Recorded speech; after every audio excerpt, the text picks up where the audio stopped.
ನಾವು ತಿಂದಿದ್ದಲ್ಲ, ನಾವು ಚಕ್ಲಕ್ಕೆ ತಿನ್ನೋರು, ಕಣ್ಣೊಟ್ಟು ತಿನ್ನೋರು. ಆದ್ರೆ ನಮ್ಮ ದೇಹದೊಳಗಡೆ ಅವು ಏನೇನ್ ಬೇಕಾ ಅವ್ರು ತಗೊಂಡು ಹೋಗ್ತಾರೆ. ಸೊ ಅದು ಏನಾಗ್ಬಿಡುತ್ತಪ್ಪ ಆಗ್ಬಿಟ್ರೆ, ಸೈಡ್ ಎಫೆಕ್ಟ್ ಆಗ್ಬಿಟ್ರೆ ನಮ್ಮ ತಲೆನಲ್ಲೆಲ್ಲ ಸೈಡ್ ಎಫೆಕ್ಟ್ಗಳೇ ಬಂದಿದೆ. ಹೌದಾ? ಸೊ ಇವು ನಮ್ಮ ಆಹಾರದ ತಟ್ಟೆಗೆ ಬರಬೇಕು. ಸೊ ಇನ್ನೊಂದು ವಿಶೇಷವಾಗಿ ಈ ರಸ್ತೆನಲ್ಲೆಲ್ಲ ತುಂಬಾ ಬೆಳೀತದೆ, ನೋಡಿರ್ತೀರಿ ಇದು. ಸೊ ಇದು ಸಣ್ಣ ಕಾಯಿ ಇದೆ, ಇದರಲ್ಲಿ ದೊಡ್ಡ ಕಾಯಿ ಇದೆ. ಸೊ ಇದು ದೊಡ್ಡ ಕಾಯಿ ಇದೆಯಲ್ಲ, ಅದು ಇಲ್ಲಿ ವೈಲ್ಡ್, ಅದು ಸ್ಥಳೀಯವಾಗಿರುವಂಥದ್ದು. ಸೊ ಇದೇನಾಯ್ತು, ನಮ್ಮ ಆಯ್ತಾ ಭಾರತೀಯ ನಿರ್ಮೂಲನೆ ಮಾಡ್ತೀನಿ ಅಂತೇಳಿ ಸರ್ಕಾರದವರು ಮತ್ತೆಲ್ಲ ಬೀಜ ಹಾಕಿರುವಂಥದ್ದು. ಅಂದ್ರೆ ತಿನ್ಲಿಕ್ಕೆ ಇದು ಸಮಸ್ಯೆ ಏನಿಲ್ಲ, ಅದ್ರ ಜಾತಿನೇ ಅದು. ಆದ್ರೆ ಉದ್ದ ಕಾಯಿ ಇದ್ರೆ ತುಂಬಾ ಒಳ್ಳೇದು. ನೀವು ಮಲೆನಾಡಿಗೆ ಹೋದ್ರೆ ಮಳೆಗಾಲ ಪೂರ್ತಿ 3 ತಿಂಗಳು ಇದನ್ನ ಆಹಾರ ಬಳಸ್ತಾರೆ. ಇಲ್ಲ ಒಂದು ಚಟ್ನಿ ಇರ್ತದೆ, ಇಲ್ಲ ತಂಬಳಿ ಇರುತ್ತೆ, ಇಲ್ಲ ಪತ್ರೊಡೆ ಮಾಡ್ತಾರೆ, ಇಲ್ಲ ಪಲ್ಯ ಮಾಡ್ತಾರೆ. ಹೆಸರು ಸರ್ ಚಗಟೆ ಅಂತ ಕರಿತೀವಿ ನಾವು ಇದನ್ನ. ಚಗಟೆ ಗಿಡ ಅಂತ ಕರಿತಾರೆ, ಕಾಡ್ಮೆಂತಿ ಅಂತ ಕರೀತಾರೆ. ಸೊ 4-5 ಖಾದ್ಯಗಳನ್ನ ಮಾಡಿ ಇಡೀ ಮಳೆಗಾಲ 3-4 ತಿಂಗಳು ಅವ್ರ ಆಹಾರವಾಗಿ ಬಳಸ್ತಾರೆ. ನಾವು ಬಯಲುಸೀಮೆಯವ್ರು ಯಾವತ್ತಾದ್ರು ಮುಟ್ಟಿದ್ವಾ? ಇಲ್ಲ. ಯಾಕೆ ಅವ್ರು ತಿಂತಾರೆ ಅಂತ ಕೇಳಿದ್ವಾ? ಏನು ಇಡೀ ಜಗತ್ತೇ ಗೊತ್ತು ಅಂತ ಎಳ್ದು ಆಗ್ತಾ ಇರ್ತೀವಿ. ಈ ಕಡೆ ಕಳಿ ಕೆಳದಿದ್ದು ಸೈಡ್ ಎಳೆದಿದ್ದೆ, ಮನೆ ಕಂಡ್ರು ಎಳಿತಾ ಇರ್ತೀವಿ, ಕಣ್ಣು ಮುಚ್ಕೊಂಡ್ರು ಹಿಂಗೆ ಎಳಿತಾ ಇರ್ತೀವಿ. ಎಲ್ಲಿಗೆ ಎಳೆದಾಗ್ತಾ ಇದೀವಿ, ಏನ್ ಎಳ್ದಾಗ್ತಾ ಇದೀವಿ? ಇದು ನಮ್ಮ ಸಮಸ್ಯೆಗಳು. ಸೊ ಶ್ವಾಸ ಸಂಬಂಧಿ ಕಾಯಿಲೆಗಳಿಗೆ ನಲ್ಲಿನೆಲ್ಲ ಮಳೆಗಾಲದಲ್ಲಿ ಏನಾಗ್ತದೆ, ಹೆಚ್ಚು ಮಳೆ ಬರೋದ್ರಿಂದ ಮಲೆನಾಡಲ್ಲಿ ಶೀತ ಜಾಸ್ತಿ ಆಗ್ತದೆ, ದೇಹಕ್ಕೆ ಶೀತಕ್ಕೆ ಒಳಗಾಗುತ್ತೆ. ಸೊ ಅಂತ ಸಂದರ್ಭದಲ್ಲಿ ಇವೆಲ್ಲವೂ ಅವರ ಆಹಾರಗಳು. ಸೊ ಮಳೆಗಾಲದಲ್ಲಿ ನಾವು ಯಾಕೆ ಬಳಸ್ತಿಲ್ಲ? ಸೊ ಇಲ್ಲಿ ಇಷ್ಟೊಂದು ಜನ ಇದ್ದೀರಿ. ಸೊ ನಾನು ನೋಡಿ, ನಂದು ಒಬ್ಬನೇ ಸದ್ಯಕ್ಕೆ ಅಂತ ಅನ್ಕೊಂಡಿದ್ದೀನಿ. ಖಂಡಿತ ಖಾದಿ. ಸೊ ಖಾದಿಗೆ ಇದನ್ನ ಬಣ್ಣ ಹಾಕ್ಲಿಕ್ಕೆ ಬಳಸ್ತಾರೆ ಇದ್ರ ಬೀಜಗಳನ್ನ. ಸೊ ನಮ್ಮ ದೇಹ ಹೇಳ್ತದೆ ಅದನ್ನ ಏನೇನು ಬೇಕಿದೆ ಅಂತೇಳಿ. ಅದ್ರ ಜೊತೆಗೆ ನಿಮ್ಗೆ ಇದ್ರ ಬೀಜ ಕಲೆಕ್ಟ್ ಮಾಡಿ ಇಟ್ಕೊಂಡು ಹೇಳಿದ್ರೆ, ಈಗ ಬೇಸಿಗೆ ಆದ ಕೂಡಲೇ ತುಂಬಾ ಜನಕ್ಕೆ ನೆತ್ತಿ ಹೀಟ್ ಆಗುತ್ತೆ, ಕಣ್ಣು ಕೆಂಪಾಗ್ತದೆ, ಉಷ್ಣ ಉಷ್ಣ ಉಷ್ಣ ಅಂತಿರ್ತಾರೆ. ಸೊ ಒಂದು ಇಡೀ ಬೀಜ ರಾತ್ರಿ ಹಾಕಿ ಬೆಳಿಗ್ಗೆ ಎದ್ದು ರುಬ್ಬಿ ಅದನ್ನ ಸ್ವಲ್ಪ ಮೊಸರು ಹಾಕಿ ತಲೆಗೆ ಇಟ್ಕೊಳ್ಳಿ, ಅರ್ಧ ಗಂಟೆ ಸಾಕು. ಇಡೀ ಬಾಡಿ ಐಸ್ ಇಟ್ಟಂಗೆ ಆಗ್ತದೆ, ಇಡೀ ದೇಹ ತಣ್ಣಗಾಗ್ತದೆ. ಸೊ ನಮ್ದು ಏನಾಗಿದೆ ಸಮಸ್ಯೆ, ಈಗ ನಮ್ಗೆ ಹೇಳ್ತಿದ್ರು ಯಾರಾದ್ರೂ ಎಲ್ಲರೂ ಹೋದ್ರು ಅಂತಂದ್ರೆ, ಕಾಲು ಮುಟ್ ನೋಡೋ ಒಗ್ಯಾನ ಹೆಂಗೋ, ಕಾಲು ತಣ್ಣಗಾದ್ರೆ ಹೋಗ್ಯವನೇ ಅಂತೇಳಿ. ಹೌದಲ್ಲ? ಪಾದ ಮುಟ್ಟು ನೋಡ್ತಾ ಇದ್ವಿ. ಇವತ್ತು ನಮ್ಮ ಪಾದಗಳು ಏನಾಗಿದೆ, ನೆತ್ತಿ ಏನಾಗಿದೆ, ಯಾವುದು ಬಿಸಿ ಆಗ್ಬೇಕಿತ್ತು, ಯಾವುದು ತಣ್ಣಗಾಗ್ಬೇಕಿತ್ತು. ಇಡೀ ಮನೆಗೆ ಟೈಲ್ಸ್ ಹಾಕೊಂಡು ಬೆಳಿಗ್ಗೆ ಎದ್ರು ತಿರುಗ್ತಾ ಇದ್ರೆ ಅವ್ನ ಮಂಡಿ ಸರಿಯಾಗಿರುತ್ತೆ, ಸೊಂಟ ಸರಿ ಇರ್ತದ, ಭುಜ ಸರಿ ಇರ್ತದ. ಯೋಚನೆ ಮಾಡ್ತಾ ಇಲ್ಲ. ಪಕ್ಕದ ಮನೇಲಿ ಮಾಡ್ಸವಳೆ, ಅವಳು ಆಂಧ್ರ ಮಾರ್ಬಲ್ ಹಾಕ್ಸವಳೆ, ನಾನು ರಾಜಸ್ಥಾನ್ ಮಾರ್ಬಲ್ ಹಾಕ್ಸ್ಬೇಕು. ನಾವು ಅವ್ರಿವ್ರಿಗೋಸ್ಕರ ಆಗಿ ನಮ್ಮ ತರಿಸ್ಕೊಡ್ತಾ ಇದ್ದೇವೆ. ಸೊ ಇದು ನಮ್ಮ ಆಹಾರದ ತಟ್ಟೆಗಳಿಂದ ನಮ್ಮ ಎಲ್ಲ ಖಾದ್ಯಗಳು ಆಚೆ ಹೋಗಿರೋದ್ರಿಂದ ಸೊ ನಮ್ಮ ಆರೋಗ್ಯ ಕೆಟ್ಟಿದೆ. ದಯಮಾಡಿ ಇದೊಂದು ಅಮೂಲ್ಯವಾದ ಆಹಾರವಾಗಿ ಕೆಲಸ ಮಾಡ್ತದೆ ಅಂತೇಳಿ. ಅದ್ರ ಜೊತೆಗೆ ವರ್ಷಕ್ಕೆ ಒಂದ್ಸಲಿಲ್ಲಾರ ತಿನ್ಸೋಳು ನಮ್ಮವ್ವ. ನಿಮ್ಮ ಹೋದ್ರು ತಿನ್ಸಿರ್ತಾರೆ ಸಾಮಾನ್ಯಕ್ಕೆ. ಒಟ ಒಳಗೆ ಕೊಲ್ಲು ಕೂದಲು ಇದ್ರೆ ಕರೆಕ್ಟ್ ಹಾಕಿದ್ಕೊಳ್ಳವು, ತಿನ್ಬೇಕು ಅಂತೇಳಿ ತಿನ್ಸೋಳು. ಕಡಲೆಕಾಳು ಹೆಸರು ಕಾಳು ಹಾಕಿ ಸಾಂಬಾರು ಮಾಡಿ ತಿನ್ಸೋಳು ವರ್ಷಕ್ಕೆ ಒಂದ್ಸಲಿ. ಈ ವಿಸರ್ಜನಾಂಗ ವಿವಾಹ ಇದೆಯಲ್ಲ, ಅಂದ್ರೆ ಕಕ್ಕಸ್ ಹೋಗೋ ಜಾಗಗಳಿದೆಯಲ್ಲ, ಅದನ್ನ ಕ್ಲೀನ್ ಮಾಡ್ತದೆ ಅಂತೇಳಿ ನೇಚರ್ ಹೇಳ್ತಾ ಇದೆ ಇಲ್ಲಿ. ಸೊ ಹೊಟ್ಟೆ ಕಟ್ಕೊಂಡು ಏನೆಲ್ಲ ಆಗ್ತದಲ್ವಾ. ಸೊ ಇದು ಎಷ್ಟು ಜನ ನಾವು ಬಳಸ್ತಾ ಇದ್ದೇವೆ. ಸೊ ದಿಂಡನ್ನ ಆಹಾರವಾಗಿ ಬಳಸ್ಬೋದು.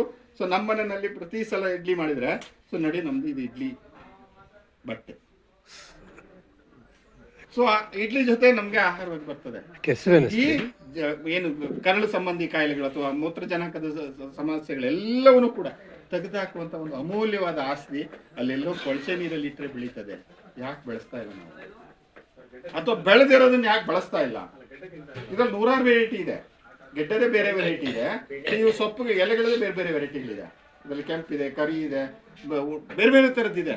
ಸೊ ಒಂದು ವರ್ಷದಲ್ಲಿ 1-2 ಸಲ ತಿಂದ್ರೆ ಸಾಕು ನಮ್ಮ ಕರಳನ್ನ ಸ್ವಚ್ಛ ಮಾಡುತ್ತೆ ಅಂತ ಹೇಳಿದ್ರೆ, ಸೊ ನಾವ್ ಯಾಕೆ ಆಹಾರದಲ್ಲಿ ಬಳಸ್ತಾ ಇಲ್ಲ? ಸೊ ನಮ್ಮ ಆರೋಗ್ಯ ಚೆನ್ನಾಗಿರ್ಬೇಕು ಅಂತ ಮಾತಾಡ್ತೇವೆ, ಹೆಂಗ್ ಚೆನ್ನಾಗಿರತ್ತ? ಸೊ ಇದು ನಮ್ಮ ಆಹಾರದ ತಟ್ಟೆಗೆ ಬರಬೇಕು ಅನ್ನೋದು ಹೆಸರು ಸರ್. ಅದು ಕೆಸುವು ಅಂತ, ಕೆಸವೆ. ಇನ್ನೊಂದು ನಾವು ದೋಸೆ ಮಾಡಿದಾಗೆಲ್ಲ ಒಳ್ಳೆ ಬ್ರಷ್ ಆಗ್ತದೆ. ಸೊ ಏನೋ ಮಾಡ್ಲಿಲ್ಲ, ತಿನ್ನಕ್ಕಾಗ್ಲಿಲ್ಲ, ಸ್ವಲ್ಪ ದೋಸೆ ಮಾಡುವಾಗ ಬಳಸ್ಕೊಳ್ಳಿ, ಎಷ್ಟು ಚೆನ್ನಾಗಿರ್ತದೆ. ಆ ಪ್ಲಾಸ್ಟಿಕ್ ಇಂದ ಅಲ್ಲಾಡಿಸ್ತೀವಿ ಅದ್ರ ಮೇಲೆ, ಬಿಸಿದ್ರ ಮೇಲೆ, ಹೌದಾ? ಎಣ್ಣೆ ಹಚ್ಚಲಿಕ್ಕೆಲ್ಲ. ಸೊ ಇದು ಒಂದು ಅಮೂಲ್ಯವಾದ ಆಹಾರ ಆಗ್ತದೆ. ಅದ್ರ ಜೊತೆಗೆ ಇದನ್ನಂತೂ ಎಲ್ರೂ ಮೂಗು ಮುರಿಯೋರೆ, ಇಡೀ ತೋಟ ಹಾಳಾಯ್ತು. ಯಾಕೆ ತೋಟದಲ್ಲೆಲ್ಲ ಬೆಳೀತಾ ಇದೆ ಇದು? ಸೊ ಅನಗೊನೆ ಸೊಪ್ಪು ಅಂತ ಕರಿತೀವಿ ನಾವು, ತೋಟದನ್ಗೊನೆ, ಗಂಡನ್ಗೊನೆ ಅಂತ ಕರಿತಾರೆ ಇದನ್ನ. ಇದರಲ್ಲಿ 12 ವೆರೈಟಿ ಸೊಪ್ಪಿದೆ.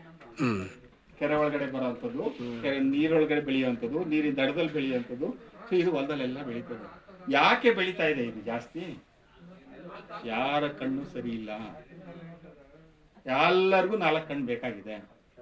ಕಣ್ಣಿನ ಸಮಸ್ಯೆಗೆ ಒಂದು ಅಮೂಲ್ಯವಾದ ಆಹಾರ ಎಲ್ಲ ಕಡೆ ಬೆಳೀತಾ ಇದೆ. ಎಷ್ಟು ಜನ ನಾವು ಬಳಸ್ತಾ ಇದ್ದೇವೆ?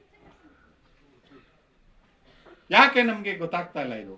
ಅದು ನಮ್ಮಲ್ಲಿ ಏನಾಗಿದೆ ಸಮಸ್ಯೆ ಇರ್ತಲ್ಲ ಸೊಪ್ಪಿನ ವಿಷಯದಲ್ಲಿ ಮಾತಾಡ್ತಾ ಹೋದ್ರೆ, ಯಾರಾದ್ರೂ ತುಂಬಾ ಬಡತನದಲ್ಲಿದ್ದವರು ಇಲ್ಲ ಹೊರಗಡೆ ಎಲ್ಲ ಸೊಪ್ಪು ಕಿತ್ತು ಎಣ್ಣೆ ಸೊಪ್ಪು ಕೀಳಕ್ ಹೋಗಿದ್ದಾರೆ ಅಂತ ಹೇಳಿದ್ರೆ, ಯಾರು ಬಂದು ಕೇಳಿದಾಗ ಏನ್ ಹೇಳ್ತೀವಿ? ಚೆನ್ನಾಗಿ ಹೇಳ್ತೀವಿ ನಾವು, ಯಾಲೆಲ್ಲ ಎಣ್ಣೆ ಸೊಪ್ಪು ಯಾಕೋ ಹೇಳಿ, ಇವನು ಗತಿ ಇಲ್ದವಳು ಅಂದ್ರೆ ನಮ್ಮ ವ್ಯಂಗ್ಯಗಳಿದೆಯಲ್ಲ, ಗತಿ ಇಲ್ದವಳು ತಿನ್ನಕ್ ಹೋಗಿದ್ದಾಳೆ ಅಂತ ಹೇಳಿ ಹೇಳಿ ಹೇಳಿ ಹೇಳಿ ನಮ್ಮ ಆರೋಗ್ಯ ಕೆಡಿಸ್ಕೊಂಡ್ವಿ. ಸೊ ಇದು 12 ವೆರೈಟಿ, ಯಾವುದೇ ವೆರೈಟಿ ಇದು ಮುಳ್ಳಾಗದ್ ಬೇಡ. ಇದು ಹೂವಾಗದ್ಕಿಂತ ಮುಂಚೆ ನಾವು ಯಾಕೆ ಆಹಾರದಲ್ಲಿ ಬೆಳೆಸಬಾರ್ದು? ಇದಕ್ಕೊಂದು ಸಣ್ಣ ಕಥೆನೂ ಇದೆ ಇದ್ರ ಜೊತೆಗೆ. ಸೊ ಅತ್ತೆ ಸೊಸೆ ಮನೆಯಲ್ಲಿ ಇರ್ತಾರೆ.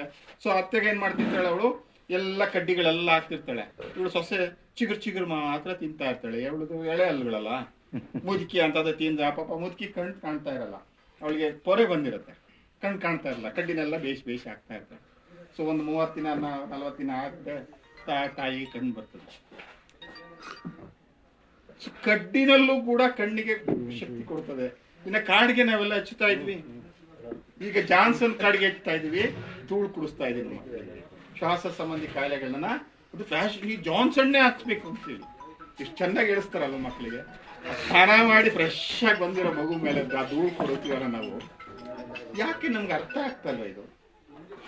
ಕಾಡಿಗೆ ಅಂತ ಹೇಳಿದ್ರೆ ದೃಷ್ಟಿ ಬಟ್ಟು ಅಂತ ಹೇಳ್ತಾರೆ. ದೃಷ್ಟಿ ಅಲ್ಲ, ಯಾವುದು ಮೇನಮ್ಮ, ಯಾರು ನೋಡಿದ ತಕ್ಷಣ ದೃಷ್ಟಿ ಯಾರದಲ್ಲ, ದೃಷ್ಟಿ ಚೆನ್ನಾಗಿರ್ಬೇಕು. ಮಗುವಿನ ಕಣ್ಣು ಬಹಳ ಸೂಕ್ಷ್ಮವಾದದ್ದು.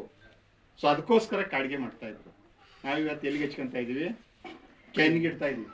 ದೃಷ್ಟಿ ಯಾರೋ ಬಂದು ಕಣ್ಣಾಗ್ಬಿಡುತ್ತೆ. ಸೊ ತುಂಬಾ ಈಸಿಯಾಗಿ ನಮ್ಮನ್ನ ತಾಯಂದ್ರು ಮಾಡ್ತಾ ಇದ್ರು. ಸೊ ಇವೆಲ್ಲವನ್ನು ನಾವು ಮಗಲಿ ಇಟ್ಟರಿಂದ ಏನಾಗ್ತದೆ, ಸೊ ನಮ್ಮ ಆರೋಗ್ಯ ಕೆಟ್ಟ ಹೋಗ್ತಾ ಇದೆ ಅಂತೇಳಿ. ಸೊ ಅದ್ರ ಜೊತೆಗೆ ಸಾಮಾನ್ಯಕ್ಕೆ ಈ ಗಿಡ ನೋಡಿರ್ತೀರಿ, ಇದೊಂದು ತೋರ್ಸಿ ಅದು ಯಾವ ತರ ತಾಳತ್ ಅದು ಸರ್. ಇದು ಆಹಾರಗಳ ನಾನು ಹೇಳುವಂಥದ್ದು, ಬಸ್ಸಾರು ಮಾಡ್ತಿರೋ, ಮಶಾಪ್ ಮಾಡ್ತಿರೋ, ಪಲ್ಯ ಮಾಡ್ತಿರೋ, ಉಪ್ಪಿಟ್ಟು ಮಾಡ್ತಿರೋ, ಪಲಾವ್ ಮಾಡ್ತಿರೋ, ಬಜ್ಜಿ ಮಾಡ್ತಿರೋ, ಅಂದ್ರೆ ಅದು ಆದ್ರೂ ಮಾಡಿ. ಮುಳ್ಳಾಗೋದಕ್ಕಿಂತ ಮುಂಚೆನೆ ಚಿಗುರನ್ನ ಹೂವಾಗೋದಕ್ಕಿಂತ ಮುಂಚೆ ತಗೊಂಡ್ರೆ ಏನಾಗುತ್ತೆ, ನಮ್ಗೆ ತಿನ್ಲಿಕ್ಕೆ ಸರಿಯಾಗಿರ್ತದೆ, ನಾರಿರಲ್ಲ. ಏನೂ ಮಾಡಲಿಲ್ಲ, ಕೊನೆಗೆ ಸಿಗ್ಲಿಲ್ಲ ಎಳೆದು ಹೊಡೆದ್ರೆ ಜಸ್ಟ್ ಇದನ್ನ ಚೆನ್ನಾಗಿ ಕುದಿಸಿ ಅಕ್ಕಟ್ಟನ್ನ ಸೋಸ್ಕೊಂಡು ಕುಡೀರಿ ಸಾಕು. ಸೊ ಕಣ್ಣಿನ ಸಮಸ್ಯೆಗಳಿಗೊಂದು ಅಮೂಲ್ಯವಾದ ಆಹಾರವಾಗಿ ಕೆಲಸ ಮಾಡ್ತಾರೆ.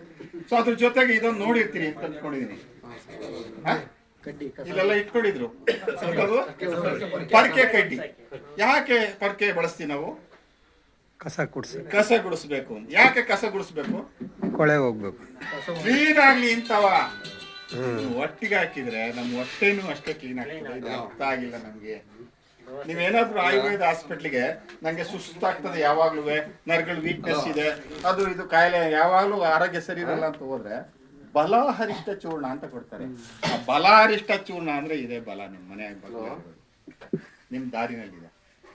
ಸೊ ಇದನ್ನ ಸಮೂಲ ಅಂದ್ರೆ ಬೇರ್ ಸಮೇತ ಕಿತ್ತು 2 ದಿನ ನೆರಳಲ್ಲಿ ಒಣಗಿಸಿ ಪುಡಿ ಮಾಡಿ ಇಟ್ಟಿರ್ತಾರೆ. ಸೊ ನಮ್ಗೆ ಎನರ್ಜಿ ಕೊಡ್ಲಿಕ್ಕೆ.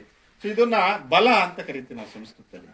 ಕೆಲವರು ಭೀಮನ್ ಕಡ್ಡಿ ಅಂತ, ಅತಿ ಬಲ, ಭೀಮನಷ್ಟು ಶಕ್ತಿ ಬರ್ತದೆ ಇದನ್ನ ಆಹಾರದಲ್ಲಿ ಬಳಸಿದ್ರೆ. ಸೊ ನನ್ನ ಮನೆಯಲ್ಲಿ ಮಳೆಗಾಲದಲ್ಲಿ ಸಂಪೂರ್ಣ ಹೆಚ್ಚು ಕಮ್ಮಿ ವಾರದಲ್ಲಿ 2 ದಿನ ದೋಸೆ ಇರುತ್ತೆ. ಈ ಸೊಪ್ಪಿದೆಯಲ್ಲ, ಈ ಸೊಪ್ಪಲ್ಲಿ ದೋಸೆ ಮಾಡಿದ್ರೆ ಸೊ ಯಾವ ಉದ್ದಿನ ಬೇಳೆ ಬೇಕಿಲ್ಲ ನಿಮ್ಗೆ, ಒಟ್ಟು ಚೆನ್ನಾಗಿ ಸರಿ ಬರ್ತದೆ. ಸರಿಯಾಗಿ ಉದ್ದಿನ ಬೇಳೆ ಹಾಕೋದು ಸರಿ ಉದ್ದೇಶಕ್ಕೆ.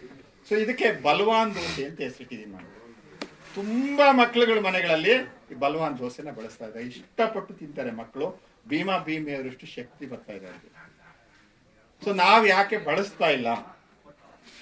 ಇದನ್ನ ಎಲ್ಲಿಂದನೋ ತರ್ಬೇಕಾ ನಾವು? ಬೀಜ ಹಾಕ್ಬೇಕಿದ್ಯಾ, ಗೊಬ್ಬರ ಹಾಕ್ಬೇಕಾ, ನೀರ್ ಹಾಕ್ಬೇಕಾ, ಉಳುಮೆ ಏನೂ ಮಾಡದಲ್ಲೇ ಬೆಳೆದಿರುವಂತ ನಮ್ಮ ಸೊ ಇವನ್ನೆಲ್ಲವನ್ನು ಯಾಕೆ ನಾವು ಆಹಾರದಲ್ಲಿ ಬಳಸ್ತಾ ಇಲ್ಲ? ಸೊ ಇವು ನಮ್ಮ ಆಹಾರದ ತಟ್ಟೆಗೆ